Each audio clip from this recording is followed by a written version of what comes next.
आता पाहूया जिल्ह्यांमधल्या टॉप 9 बातम्या। भाविकांना ऑनलाईन पासवर असलेल्या वेळेतच दर्शन घेता येणार। त्र्यंबकेश्वर मंदिर समितीचा निर्णय, ऑनलाईन पाससाठी भाविकांना 200 रुपये भरावे लागणार। नागपूर जिल्ह्यात डेंग्यूच्या 57 तर चिकनगुनियाच्या 55 रुग्णांची नोंद। आरोग्य यंत्रणा अलर्टवर, लक्षणं आढळल्यास वेळीच उपचार घेण्याचं आरोग्य विभागाचं आवाहन।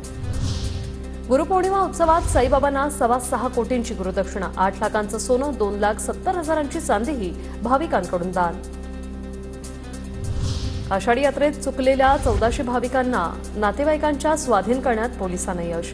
तीर्थक्षेत्र पोलीस आणि निर्भया पथकाची यशस्वी कामगिरी।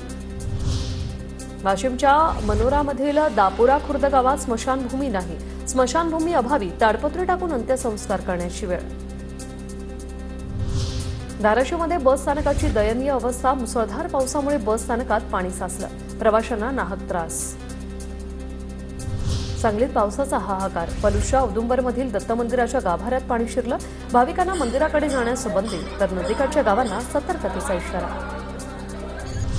सिंधुदुर्गच्या कणकवलीमधील नांदगाव बाजारात शालेय विद्यार्थ्यांनी भरवला आठवडी बाजार, विद्यार्थ्यांना विक्री कौशल्याची ओळख व्हावी यासाठी राबवण्यात आला हा उपक्रम। श्री क्षेत्र